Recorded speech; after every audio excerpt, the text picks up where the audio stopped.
먼저 기도하겠습니다. 사랑의 하나님, 거룩한 주일 예배 자리에 있게 해주신 것 감사합니다. 허물 많은 저희들 예배를 통하여 하나님의 뜻을 깨닫게 하여 주옵소서.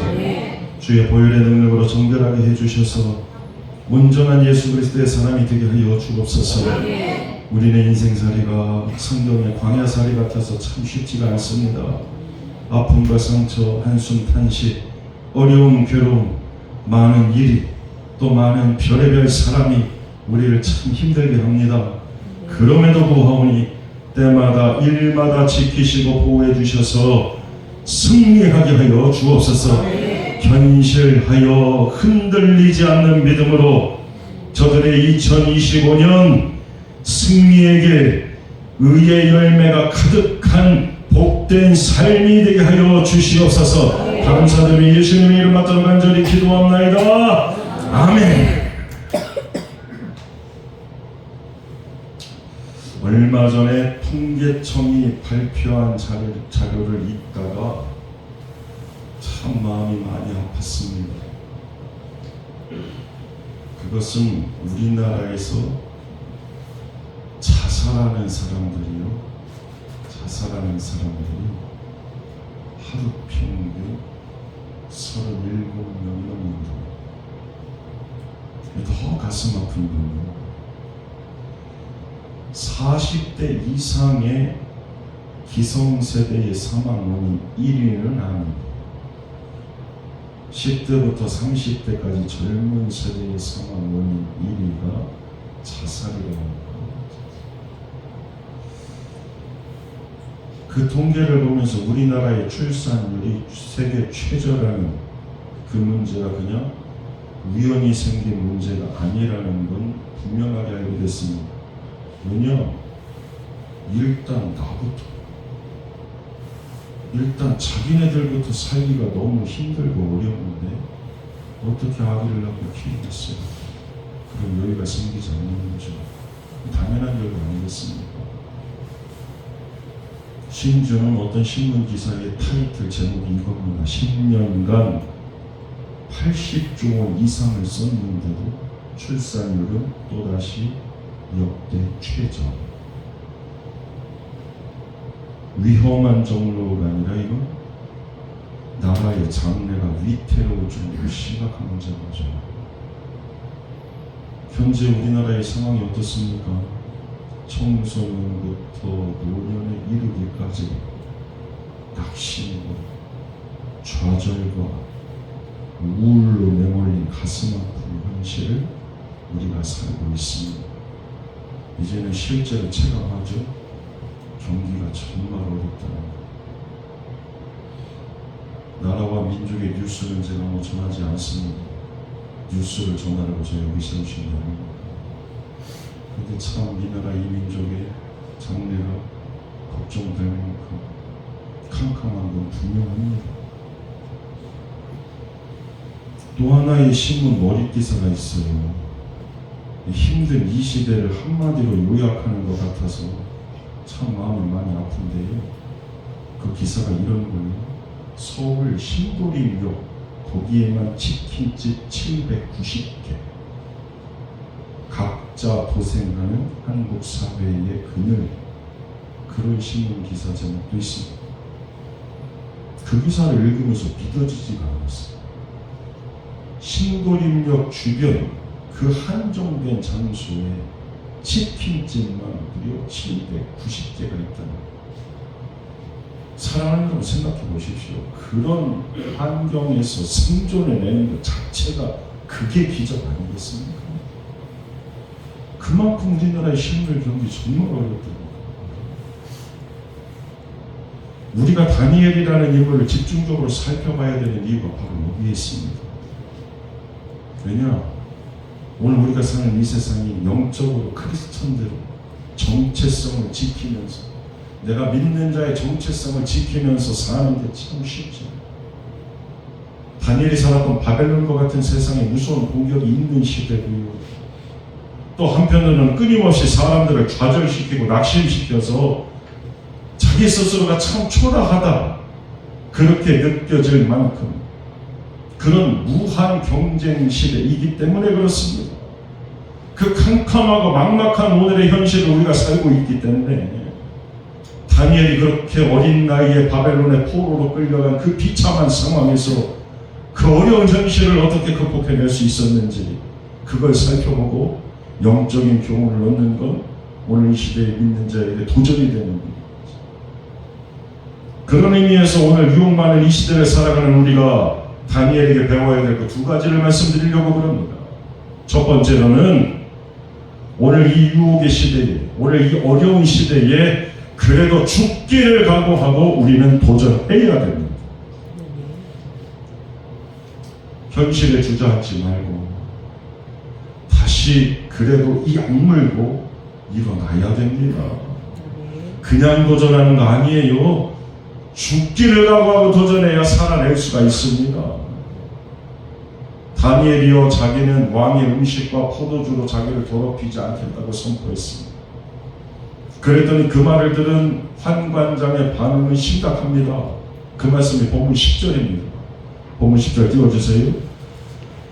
본문 10절 합독합니다. 시작. 환관장이 다니엘에게 이르되 내가 내 주 왕을 두려워하노라. 그가 너희 먹을 것과 너희 마실 것을 지정하였거늘 너희 얼굴이 초췌하여 같은 또래의 소년들만 못한 것을 그가 보게 할 것이 무엇이냐. 그렇게 되면 너희 때문에 내 머리가 왕 앞에서 위태롭게 되리라 하니라. 아멘.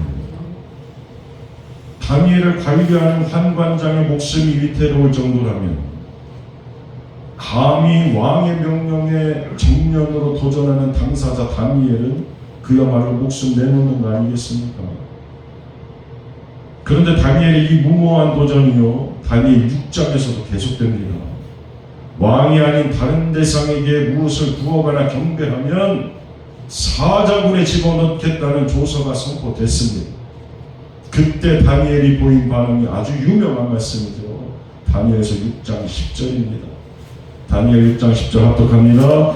다니엘이 이 조서에 왕의 도장이 찍힌 것을 알고도 자기 집에 돌아가서는 윗방에 올라가 예루살렘으로 향한 창문을 열고 전에 하던 대로 하루 3번씩 무릎을 꿇고 기도하며 그의 하나님께 감사하였다.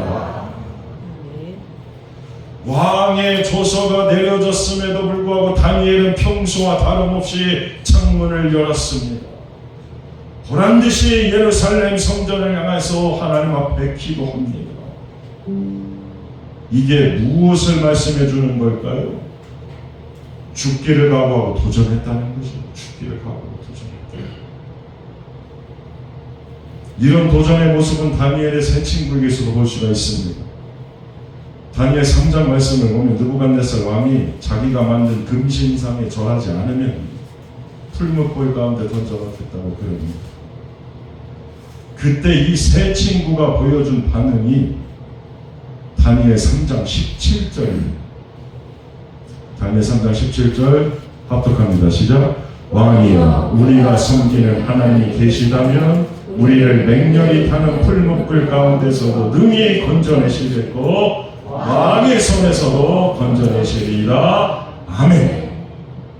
절대 믿음이죠. 절대 믿음. 그야말로 절대 믿음. 그런데 사랑하는 여러분, 이보다 더 중요한 믿음의 고백은요, 그 다음 구절입니다. 다니엘 3장 18절 합독합니다.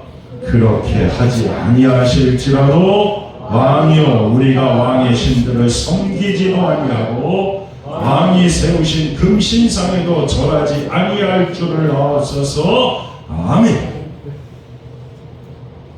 지금 성경으로는 그렇게 하지 않을지라도 구성경은 그 유명한 그리 아니하실지라도 그 신앙의 고백입니다. 그런데 여러분, 제가 왜 이 말씀을 이렇게 자세히 드렸느냐, 지금부터 이 말씀 드리려고. 오늘날 이 시대에 믿는 사람들의 문제가 바로 여기서 발견이 됩니다. 그게 뭐냐? 18절은 빼버리고 17절만 가지고 도전하려고 합니다. 18절은 빼고 17절만 가지고 도전합니다. 17절 제가 다시 한번 봉독합니다. 왕이여 우리가 섬기는 하나님 계시다면 우리를 맹렬히 타는 풀무불 가운데서도 능히 건져내시겠고 왕의 손에서도 건져내시리이다. 다시 말하면 하나님께서 나는 무조건 도와주십니다. 무조건 건져주십니다. 나는 무조건 위기에서 빠져나올 수 있다. 천만의 말씀이에요. 다니엘과 세 친구의 도전은 그런 도전이 아닙니다. 그렇게 하지 않으실지라도, 그리 아니하실지라도 믿음으로 도전하는 겁니다. 이런 측면에서 우리가 자주 듣는 신앙 간증이 얼마나 위험한지 몰라요. 주일에 가게 문 닫았더니 토요일에 매상이 2배로 올랐습니다. 할렐루야! 그럼 이렇게 하면 하시죠. 그런 간증만 있으면 얼마나 좋겠어요. 그런데 저는 봤어요, 실제로. 그렇게 믿음으로 도전했다가 문 닫은 성도의 가게 봤어요. 그 앞에서 억장이 무너졌어요. 나는 믿음 가지고 도전했는데, 그런데 누구는 토요일에 문 닫았다, 주일에 문 닫았더니 토요일 매상 2배로 올랐는데, 나도 믿음 가지고 도전했는데, 근데 망했어요. 그래서 시험 들고 실족해서 교회 등지고 세상으로 가신 분 제가 직접 봤습니다. 하나님께서 토요일에 매상을 주일 것까지 2배로 올려주셔서 그래서 주일에 가게 문 닫기로 한 건, 잘 들으세요, 그건 하나님하고 흥정하는 겁니다. 그건 하나님하고 흥정하는 겁니다. 진정한 믿음의 도전은 이런 거예요. 토요일에 매상 2배로 올리기 위해서가 아니라 성수 주일, 주일을 주일로 지키려고, 주일을 주의 날로 여기고, 그렇게 해야, 그래야 진정한 믿음의 간증이 되는 거예요. 심지어 어떤 분이 그러더라고요. 사모님이신데 이제 생계가 너무 어려우니까 나가서 일을 해야 되는 거예요. 그런데 새벽 재단 쌓고 미리미리 좀 잘 준비하고 공부를 했어야 하는데 못했어요. 그 다급한 마음을 하나 기대했다는 거죠. 도와주실 줄로 믿습니다. 근데 하나님께서 응답해 주셔서 자기 앞에 앉은 사람이 그렇게 뛰어난 사람이 거기 앉았다라는 거예요. 그래서 자기한테 슬쩍슬쩍 답을 보여주더래요.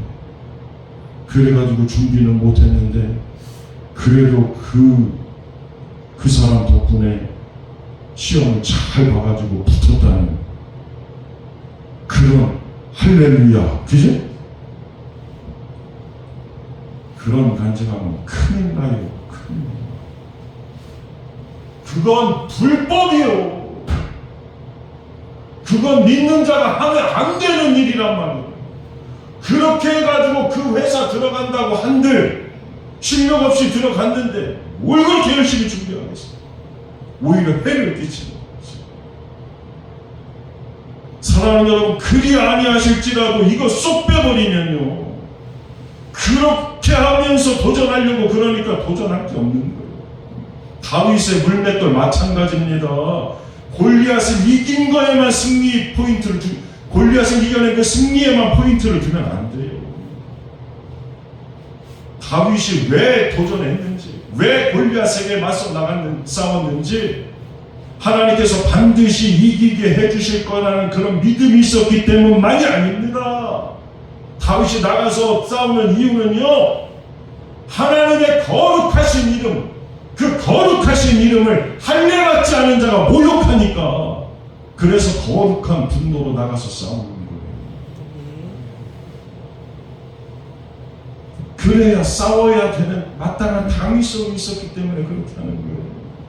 설령 그렇게 도전했다가 1000번을 죽는 한이 있어도, 내 1000번을 죽는 한이 있어도 하나님의 백성이라면, 하나님께서 나의 아버지가 되신다면, 그러면 아버지의 하나님의 이름이 땅바닥에 떨어져서 짓밟히는데 그걸 어떻게 가만히 두고 봅니까? 그러니까 내가 하나님의 자녀니까 마땅히 도전해야 돼요. 그래서 나가서 도전한 거예요.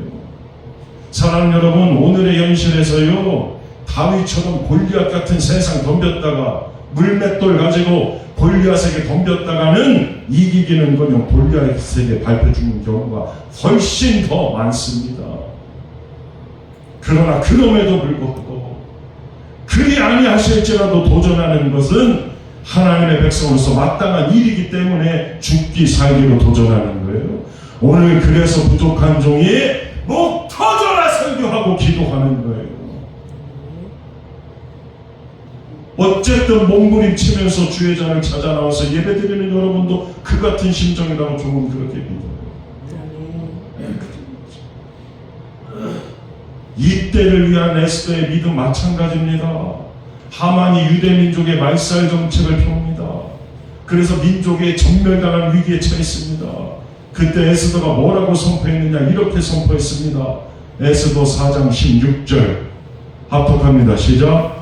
당신은 가서 수산에 있는 유다인을 다 모으고 나를 위하여 금식하되 밤낮 3일을 먹지도 말고 마시지도 마소서. 나도 나의 시경과 더불어 이렇게 금식한 후에 규례를 어기고 왕에게 나아가리니 죽으면 죽으리이다.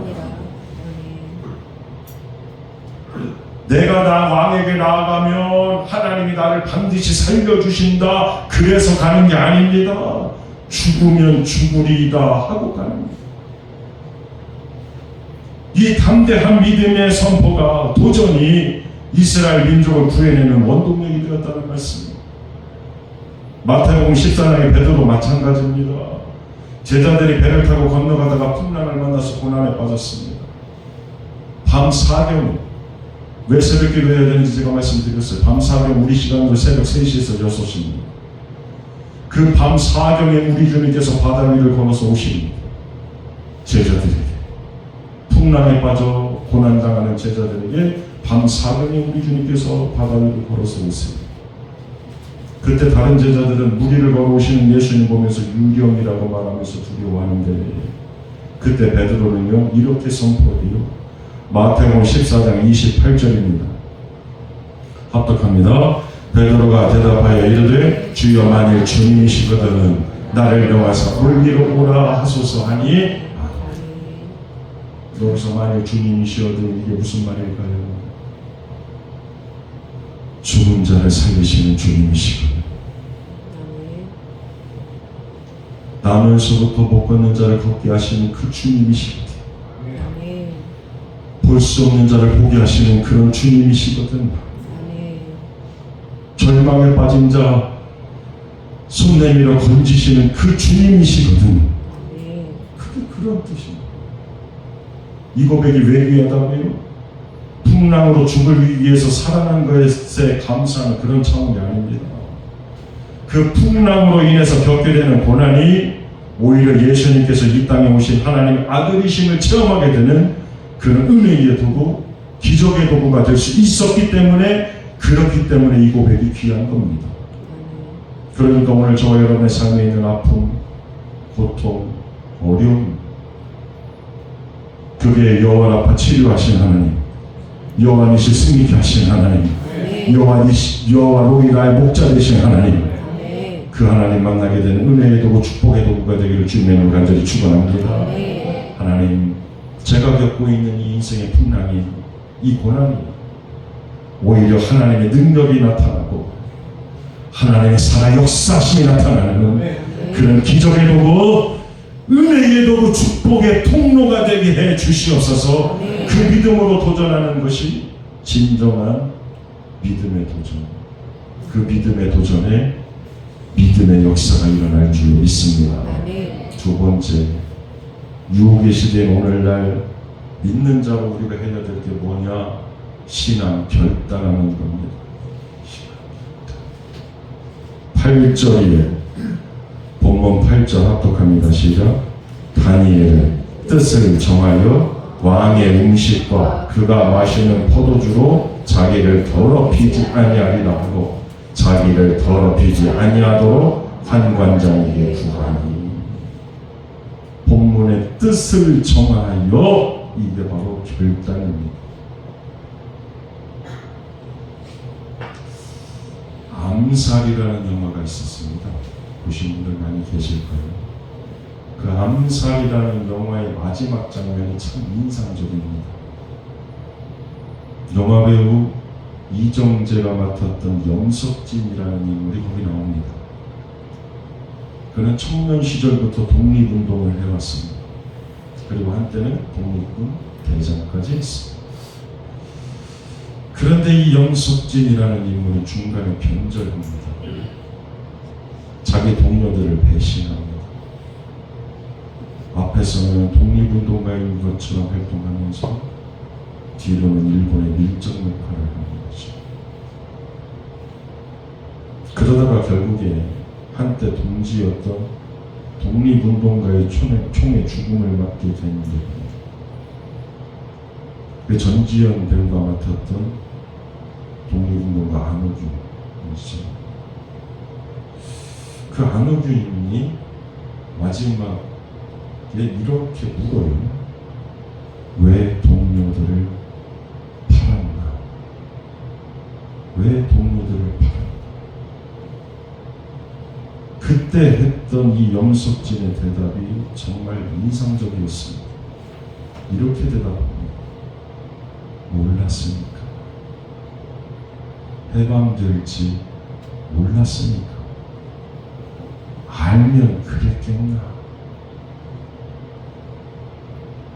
조국의 광복, 그 희망 눈 씻고 찾아봐도 안 보이던 상황에서, 그 상황에서 독립운동해야 되는 독립운동가들이 나라의 독립을 간절히 바라고 기다렸던 것처럼, 너무 악한 바벨론 같은 이 시대의 신앙생활을 하고 있는 우리는 마라나타, 아멘 주 예수 어서 오시옵소서, 그 신앙의 절개를 지켜야 됩니다.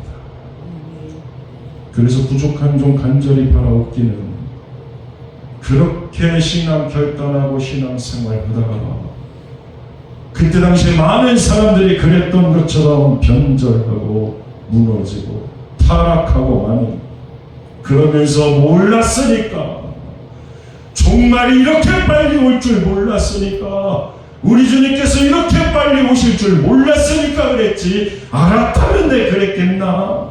그런 허망한 신앙 고백으로 끝나는 그런 어리석은 인생 되지 마시고, 지금부터 다니엘처럼 도전하고 뜻을 정하여 결단하고 살아야 됩니다.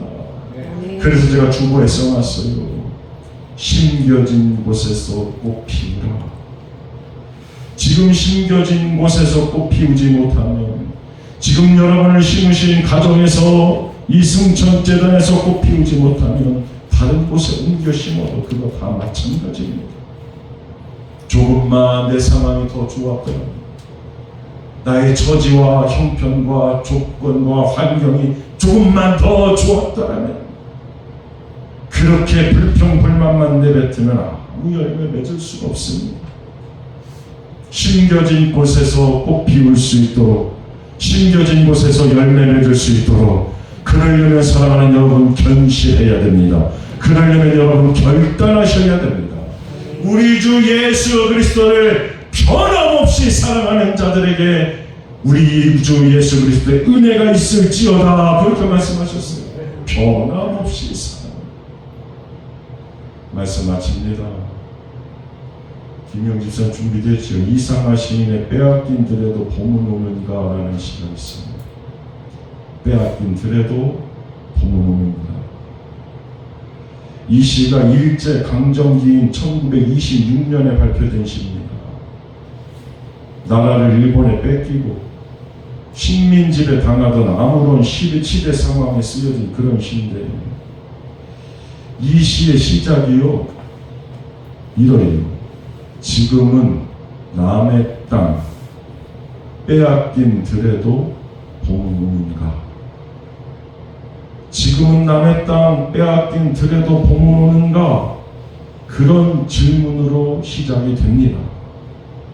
그리고 맨 마지막은요, 이렇게 끝나요. 지금은,